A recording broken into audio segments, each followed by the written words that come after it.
Ano yun? Ba't di ba natin sabihin sa kanya? Not now, Atoy.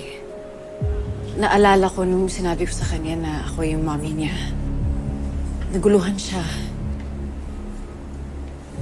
To be honest with you, pareho pa kaming nangangapa.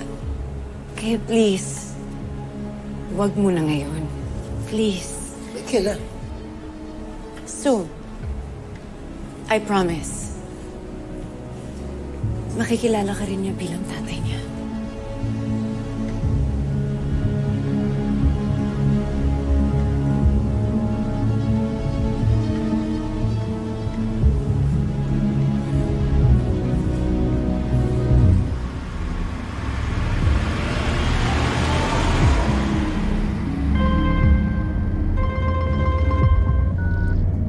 Hello? Na-deliver ba yung mga bata? Boss, may problema eh. Dinampot si Aldrin eh. Ano? Yung mga bata nakuha ba? Hindi, boss eh. Stupido. Ako'y nasisira sa mga kliyente sa katangahan nyo eh. Bakit ito nahuli? May nangialam daw na isang lalaki. Tinulungan yung bata. Sino? Hindi raw taga rito sa lugar na to, boss eh. Sino ba yung lalaki sumisira ng plano ko? Alawin mo nga.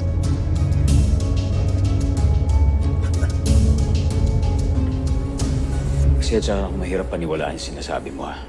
Kasi pa unti-unti ko pa kayo tinulungan, hindi ko malalaman kung ano talaga yung totoong sitwasyon, di ba?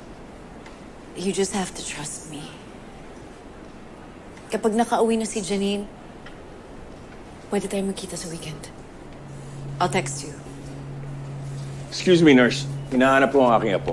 Sir, saglit lang po. Tapusin ko lang po.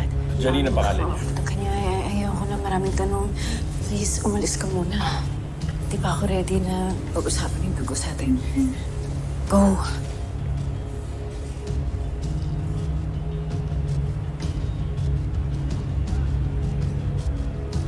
Asahan kong tutupad ka sa pangako mo, ha?